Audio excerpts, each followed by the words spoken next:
Up in the news, the government considering purchasing the Grand Bahama International Airport. The finance minister explains recent ease of business ranking by the World Bank.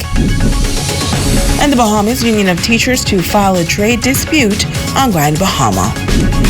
The Bahamas Tonight, the Northern Edition starts now. This is the Bahamas Tonight, Northern Edition.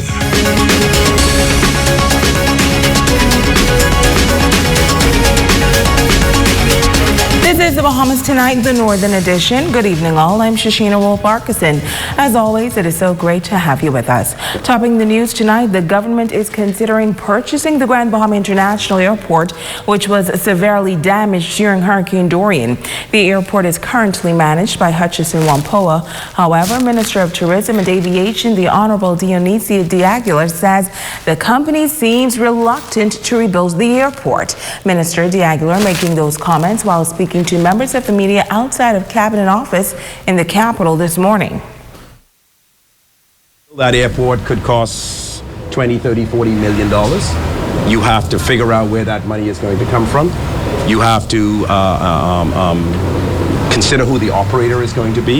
You have to consider how that airport makes money. So before we spend the money of the people of the Bahamas, we have to consider all these things. And I don't think the government wants to be rushed into making that decision. We understand that it is critical to the economy of Grand Bahama. We're very sensitive to that. But we have to think through the purchase. Everybody's just focused on, are you going to buy it, are you going to buy it? It's okay, what do you do when you buy it? You can't just buy it and then it just sits there. You've got to have a plan. Minister de Aguilar says if the government buys the airport, the objective will be to ensure that it is financially viable. The objective is to determine what is going to be the revenue source. How is it going to self-fund itself? And that is what we're looking at the business model. Obviously, we look to NAD, the model of the LPIA. Clearly, they have a lot more traffic than Grand Bahama, so we're trying to figure out what is the business model and how does it work. And you can't sort of make that decision right on the fly. You got to do a lot of research. You got to get all the financials. You got to consider all of those things. So, are we considering it? Yes, but we're working through all of the proposals and how we would make it work once we acquired it. In other news, the Bahamas has slipped a bit when it comes to its ranking in ease of doing business. The World Bank's annual ranking is a benchmark examining starting a business, getting electricity, registering property, protecting minority investors, and paying taxes. The Bahamas is said to have made progress in 4 of these areas, with registering property being the area where the country has failed. Jamila Mizik talks to the finance minister about this decline. In the recent world ranking of ease of doing business, the Bahamas dropped 1 notch from 118 to 119 out of 190 countries. Minister of Finance, the Honorable K. Peter Turnquest, says they regret that. However, the government is very satisfied in the work and the focus that they gave last year. There's 5 of those areas out of 10 that we focused on actually received positive ratings. In particular, the one around ease of doing business saw a rise of 44 points vis-a-vis the previous year. So we're very satisfied with the work that we've done thus far. We did drop in rankings in 2 areas, particularly with respect to land registry, and we are working on that assiduously.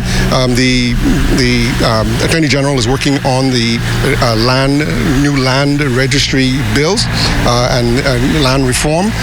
We are working on digitizing the entire process so that we will have better records of land titles and the whole process of conveying land will be easier.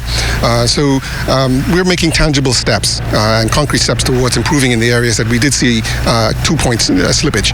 The DPM admits that other countries are also moving forward, which is a bit of a competition, but they are committed to ensuring that they get into the top percentile of this rating as soon as possible.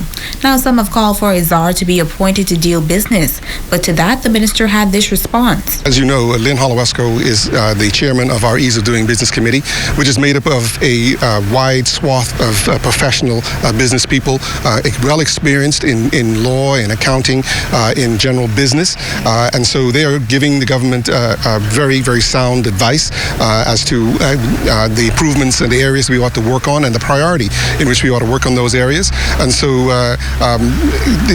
as I say, we already pretty much have recognized that we do need some outside community input as to what it is that we ought to be focusing on and the kinds of reforms, both in terms of practical reforms as well as in terms of legislative reforms that need to happen in order to make the ease of doing business for the ordinary business person better. Jamila Mizik, ZNS Network News. Thanks, Jamila. Switching gears now, the Bahamas Union of Teachers taking their concerns regarding working conditions at the HUGH Campbell primary schools to another level. The union plans to file a trade dispute tomorrow. They claim that teachers are being forced to work in unsafe conditions. Megan Shepard has the story. The Bahamas Union of Teachers taking their concerns regarding conditions at the HUGH Campbell Primary School to another level. The school incurred significant damage during Hurricane Dorian, and the union is at odds with the Ministry of Education over the issue of safety on the campus and the state of the classrooms that the union claims are missing the basic necessities. Area Vice President Quentin LaRota says that the teachers have been extremely patient, but now the union will be filing a trade dispute. The first wrong in a legal process is a trade dispute, and that is an attempt to get the parties together to have these issues resolved. And so I have done that with respect to the HUGH Campbell School, because there are some safety concerns there that's taken far too long to be addressed. We've had the storm now for 2 months now, and still the classrooms don't have doors, and the fence in the back of the school is down. And some other issues there as well in terms of the teaching and learning process that we wanted to be addressed, but we don't think it's acceptable that it's taken this long for the government to address in a significant way. He says he hopes that the trade dispute will create a sense of urgency and get the ball rolling on the completion of repairs. For something as important as schooling, we would hope that we don't have a difficulty in getting them to commit in the shortest time to having the fence fixed and the doors replaced in those schools, because you need that sense of security. I can't stress enough how open you feel when anybody can just walk in your room. While teachers and staff members are frustrated with the conditions at the school, LaRota says he must admit that the local education officials have been assisting as best as possible. Mr. Butler here has done all that he can do. You know, I've given him kudos privately, and I don't have no difficulty saying it publicly. The schools in Grand Bahama would have not been open without his efforts. You know, and some of that efforts was solo. With him reaching out to NGOs and other partners in the community. But there's only so far that could go. There's a responsibility beyond him that the government has. And we need to get to that point. The teachers have been, I think, very patient. They're working in conditions, and that's teachers throughout the island. They're working in conditions less than ideal. Megan Shepard, ZNS Network News. In other news, Hurricane Dorian forced many businesses on Grand Bahama to lay off staff. But tonight, we will meet operators of a local cleaning company who have a different story to tell. They say they've had to hire additional workers since the storm. Italia Hall reports. Town and Country Maintenance Services, a janitorial company, has been serving the Grand Bahama community for many years. The store on Yellow Pine Street received some 4 feet of water as a result of Hurricane Dorian, but the owner, Mary Knoll, says they knew the importance of cleaning the office and getting things up and running to assist other members of the community. She says they were on the ground working right away, and while they only had 7 employees at that time, they were forced to hire more employees. We worked on places in the community that needed to get opened up, like the banks, the hospital. We ended up with a staff of 50. Yes, people that went on Twitter, and we had people, and we had, like, everyone was super workers. It was amazing. She says Grand Bahamans are resilient people. Even though it's a really rough time, one woman told me salt is in the Bible. It's cleansing, and I really feel that we're going to be closer The owner says overall she is positive about the future of the island. Feel optimistic, and we have to be optimistic because there's no place like home. There's no place.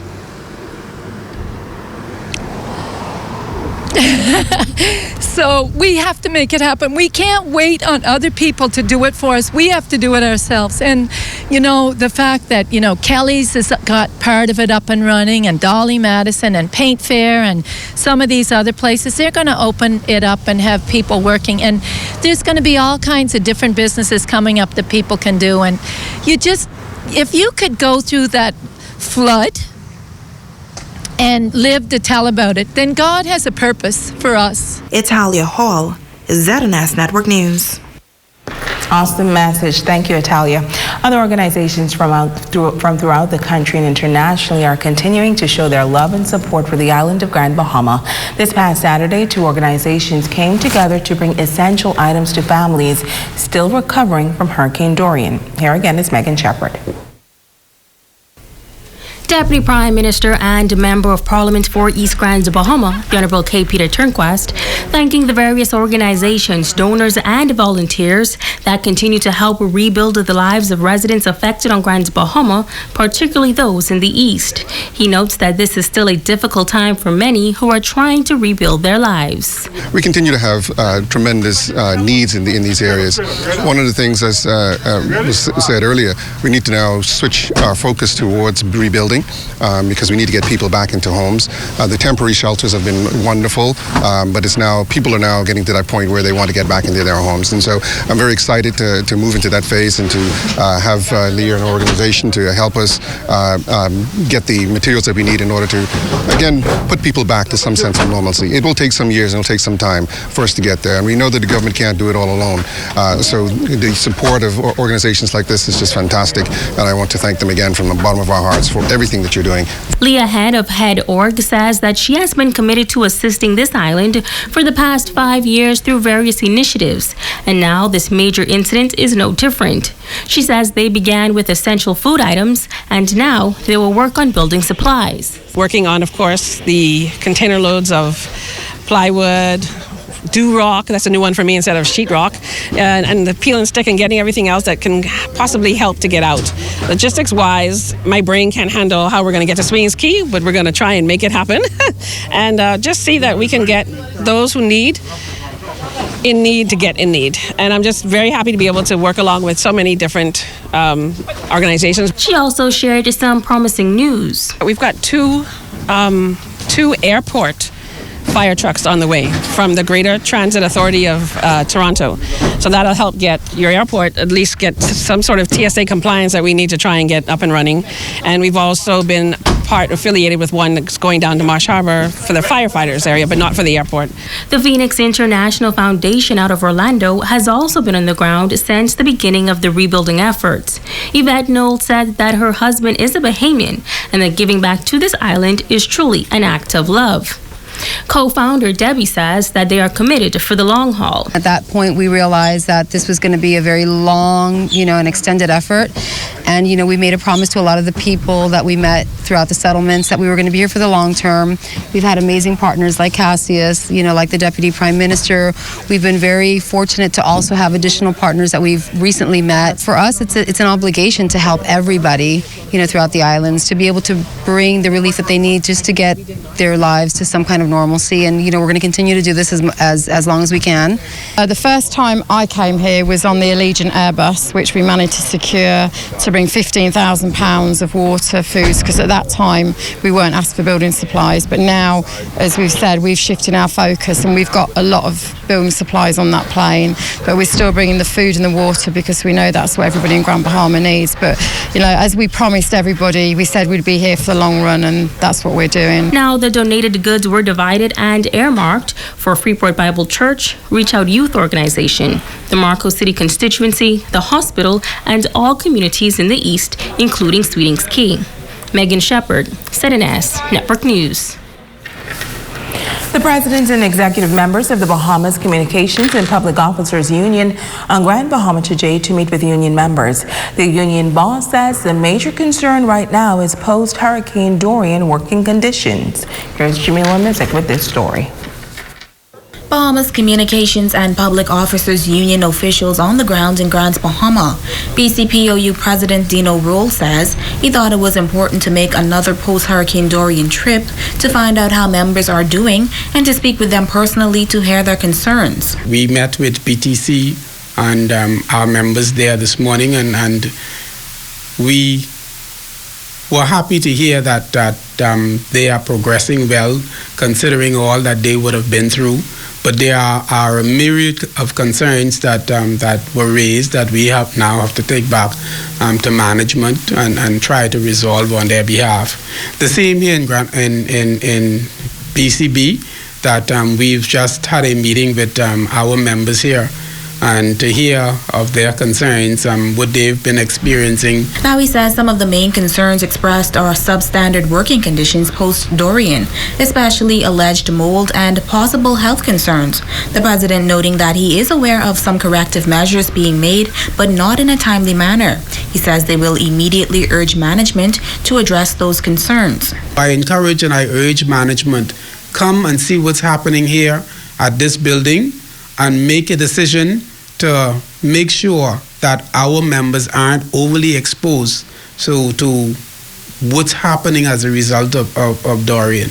In the meantime, he's assuring union members that the union will continue to fight on their behalf. The union would continue to carry their message, carry their concerns to management, and to make sure follow through that those concerns that were raised to us are addressed. And the union would be on management, and the union has an obligation now to respond back to our members within a few days based on the conversation that I intend to have with both management at BTC and ZNS. He's also commending union members for the hard work and dedication displayed during and post-Hurricane Dorian. You continue to push. I commend you. Even before the all clear was given, you were doing what was required of you.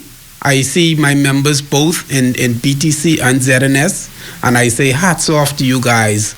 You would have had your own challenges coming out of Hurricane Dorian, but you continue to give your best. Jamila Mizik, ZNS Network News. Stay with us, there's more news on the other side of the break.